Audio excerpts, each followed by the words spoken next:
In the heart of Idemili, where red earth kissed the soles of bare feet and palm trees stood like ancient guards, the river sang day and night. The people of Idemili believed that every tree had a spirit, every promise had a witness, and every heart that lied would someday pay its price. Among them lived Obinna, a humble palm wine tapper known for his laughter and the sweetness of his wine. Each dawn he climbed the tallest palms, knife in hand, gourd tied to his waist, humming songs that echoed across the morning mist. The villagers loved his spirit, but none loved him as deeply as Neka, the only daughter of Chief Obieze, the proud and powerful leader of Idemili. Their love was born in secret. When the moonlight painted silver paths across the forest, Neka would sneak from her father's compound to the ancient Udu tree, where Obinna waited with a calabash of freshly tapped wine. "My sweet palm tapper," she teased one night, her voice soft as the wind. "Your wine grows sweeter with every full moon." Obinna smiled, pouring her a cup. "It is your laughter that ferments it, my moonlight." They laughed together, knowing the danger their love carried. For in Idemili, a chief's daughter did not marry a man without title, no matter how pure his heart. Yet Obinna could not let fear rule him. He knelt before her and said, "By the spirits of the land and the river that watches, I make you a promise. When the next full moon rises, I will bring my people to seek your hand. This is my palm wine promise." Neka smiled, though her eyes carried fear. "And I will wait, even if the earth itself stands against us." But the earth indeed rose against them. News of their secret meetings reached Chief Okoro, and his wrath shook the village. "A palm wine tapper?" he thundered before the council. "Shall my daughter be wife to a man who climbs trees for his living?" "Tufia," the elders spat. "It is an abomination." From that day, Neka was forbidden from leaving the compound.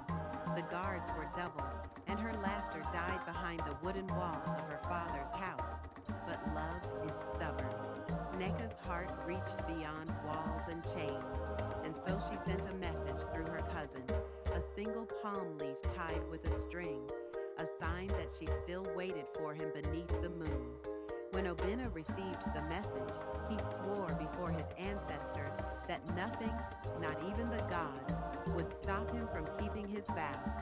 Yet another man had entered the story, Chike, a wealthy trader from Onitsha.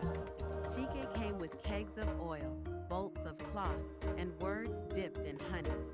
He knelt before Chief Okoro and said, "Great Chief, I have traveled far and wide, and your daughter's beauty is known even in the markets of Enugu. Allow me to bring wealth to your house." The chief's heart softened at the sight of gold. "A man of trade is a man of wisdom," he said. "You shall have her." But behind Chike's smile lay envy. He had heard of Neka's love for Obinna and vowed to destroy it. That night, as rain threatened from distant clouds, Neka fled to the edge of the forest to visit Mama Ijoma, the old seer whose eyes seemed to look through time. "Mama," she cried, kneeling before her, "my heart is torn. My father has chosen another for me." The old woman stirred the ashes of her fire, then gazed into her calabash of water. "Child of Okoro," she whispered, "you and your lover have made a promise before the spirits of the palm. To break it is to summon sorrow. The river remembers. The wind keeps count." "But what can I do?" Neka asked. "If you must choose between love and tradition," said the seer, "know that the gods of love are jealous. They demand sacrifice."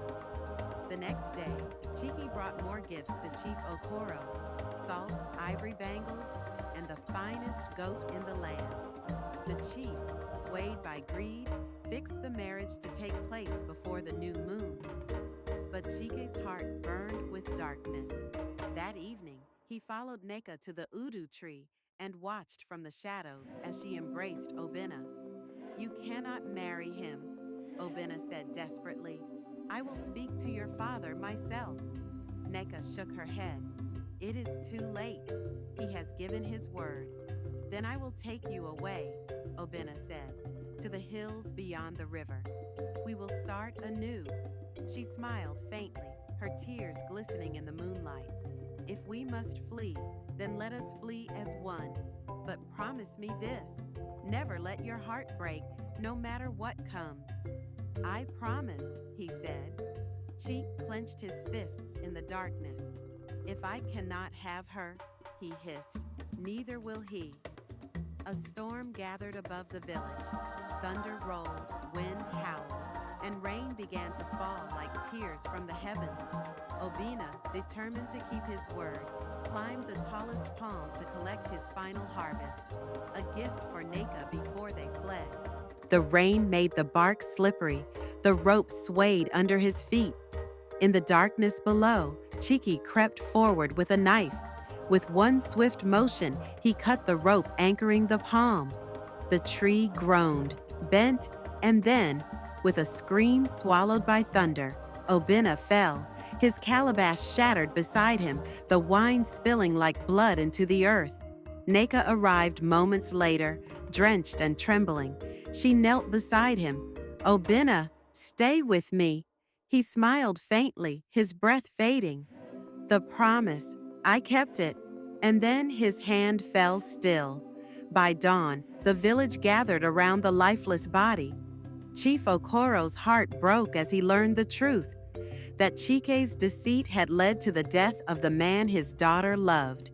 He raised his hands to the sky and cried, "Spirits of our ancestors, forgive me." But forgiveness did not come easily. The skies darkened again, and the Edemili River rose in fury. Its waters roared through the village, sweeping away Chike's riches, flooding his compound and drowning his pride. The people ran for higher ground as the old seer, Mama Ijoma, stood by the water's edge, raising her staff. "The river takes what was promised," she shouted. When the flood subsided, the land was silent. Only a single palm leaf floated upon the water. Many moons passed. The village rebuilt, but Neka's laughter never returned. Each evening, she walked alone to the riverbank, carrying a small gourd of palm wine. She would kneel, pour a single drop into the water, and whisper, "I keep your promise, my love." Some nights, when the moon was full, villagers swore they could hear the faint sound of tapping from the palms, as though Obina himself was still climbing, still keeping his vow.